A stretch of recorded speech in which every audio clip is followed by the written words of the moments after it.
Episode 56. The social dilemma is your fault, not the algorithms.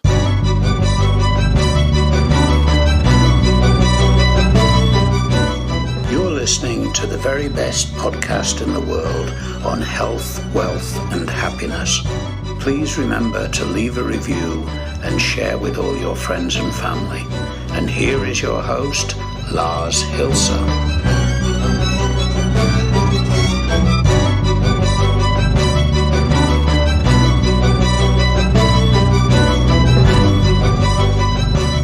Ladies and gentlemen, good morning to the 56th episode of the very best podcast in the world, Personal Supremacy Through Health, Wealth, and Happiness.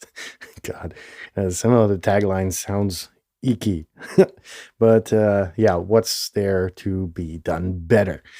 I hope you've had a good weekend without death.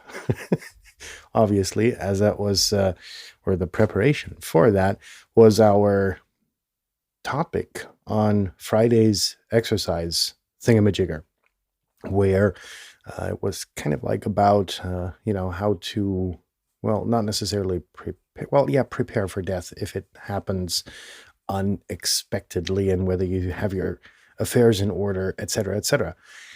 Which leads us to an interesting thing for today, and that is the social dilemma, which is a kind of like very much talked about documentary on Netflix. I haven't seen it myself. It's been in my watch list ever since it started to air, ever since it was published on Netflix. But I couldn't really get down to watching it yet. Time constraints are a bitch, always. And if you lead a busy day, you don't necessarily have time and or motivation to sit down and watch a, 1.5 or 2 hour documentary about the elephant in the fucking room. That's kind of like what it boiled down to. Now, I heard the Rogan interview with Tristan Harris, who obviously was one of the main contributors in some function to this documentary, and who outlined another few obvious things about why and how these algorithms function. Now, the title is rather provocative, but it is therefore not less true. Because if you boil it down, let's start at the beginning. The documentary is obviously about the social networks and mobile devices and connectedness, and drawing a line below those and others is the very addictive factor, and how the social networks, especially Facebook, Twitter, and Instagram, etc., have taken over our life significantly and have made us addicted in a variety of ways. Now, for a lot of us, it's just to, keep track of people, friends that we have around the globe.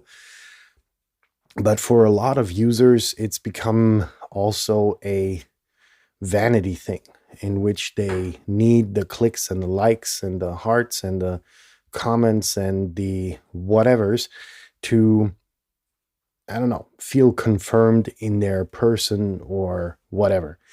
And another very important aspect this documentary obviously highlights is what is done with the information, and even more importantly, how it influences you rather than giving you control. Here's an example. Here, let's stick with the Rogan example because it's more, it makes more sense. Let's put it that way. So Rogan's got a friend, and this friend kind of manipulated his YouTube feed to display, or he searched for puppy videos. And so he did that for a certain amount of time, and then all the recommendations that he got from YouTube were puppy videos. Now, this is grossly simplified, but that's technically how the algorithm works in a very, very, very broken down sense. Now, this technology also doesn't only apply for puppy videos, but it applies for your interests, which is difficult because maybe your interests change. So you, let's say you want to move forward in your life into a new aspect and you're kind of caught in the bubble. And that's not a dangerous, but a concerning thing to think about, because if you've been predominantly searching for, I don't know, let's say dentistry because you were interested in that field, or you are currently practicing it and you want to move on into, I don't know, whatever, a more specified field in that, you'll occasionally get false positive hits, but you won't be able to really advance and get info on your new hobby, for instance.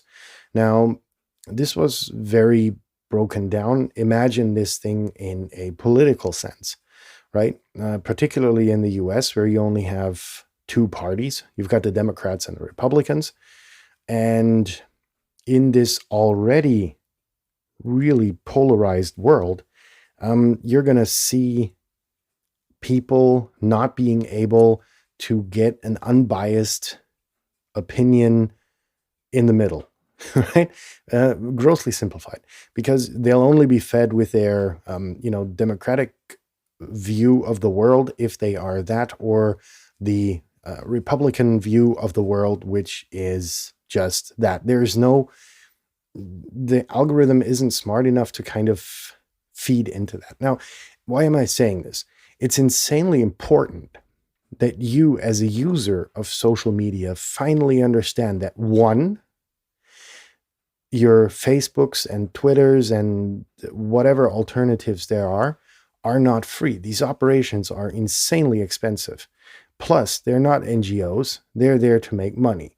So they're going to try and keep you in the bubble and keep you engaged, because with every video that you watch, or with every piece of advertising you consume, they earn money, right?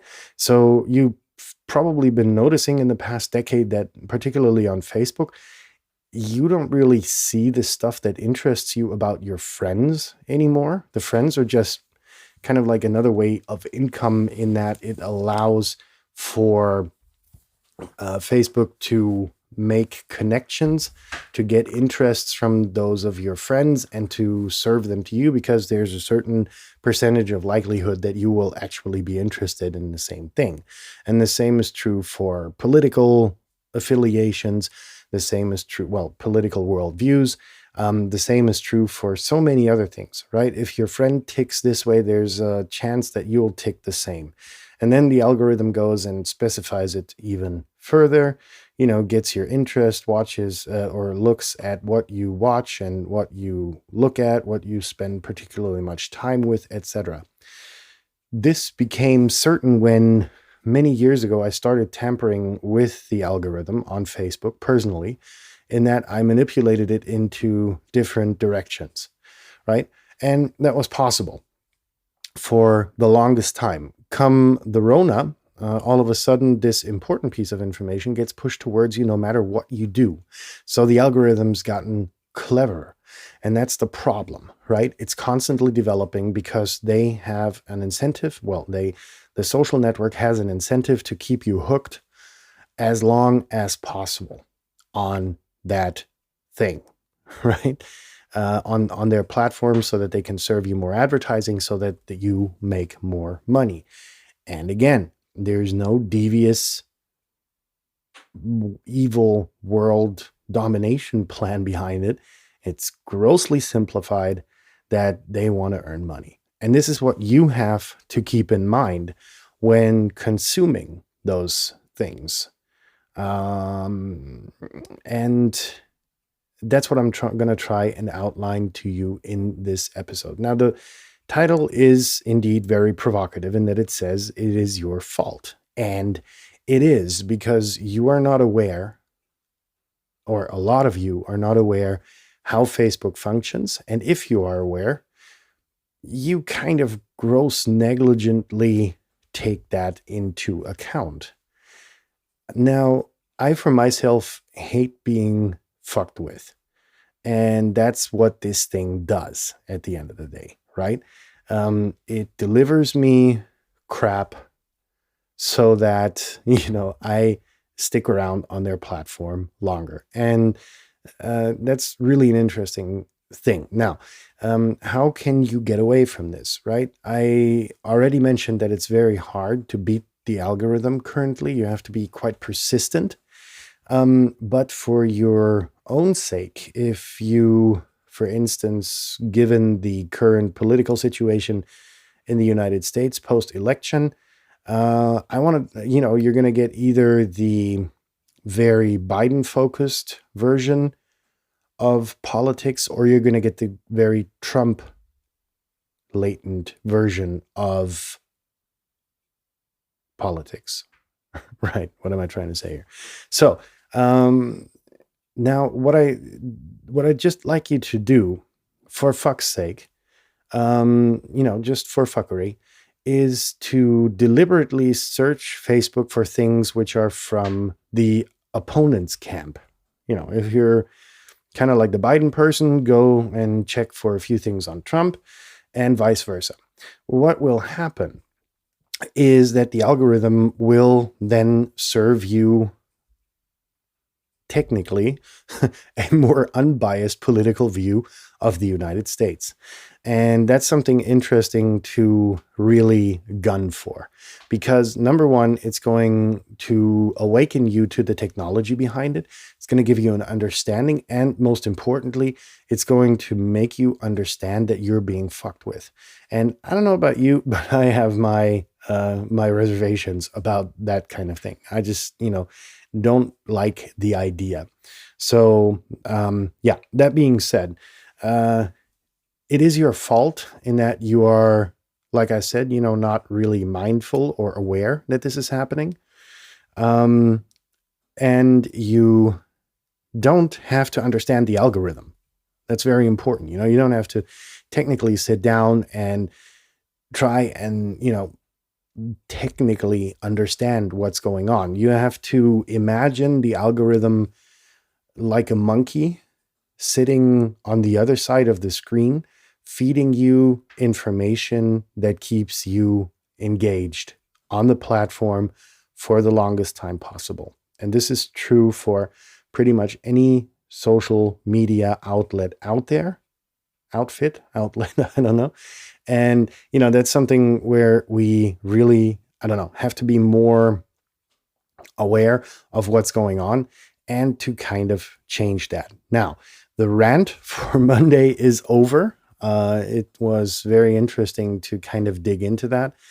I can only recommend that you do that. If you have questions or comments or feedback or criticism or all of the above, as always, please email them to theverybestpodcastintheworld@gmail.com. And have a successful day. If you've had your successful day, have a good night, and we will be in touch tomorrow. Peace out.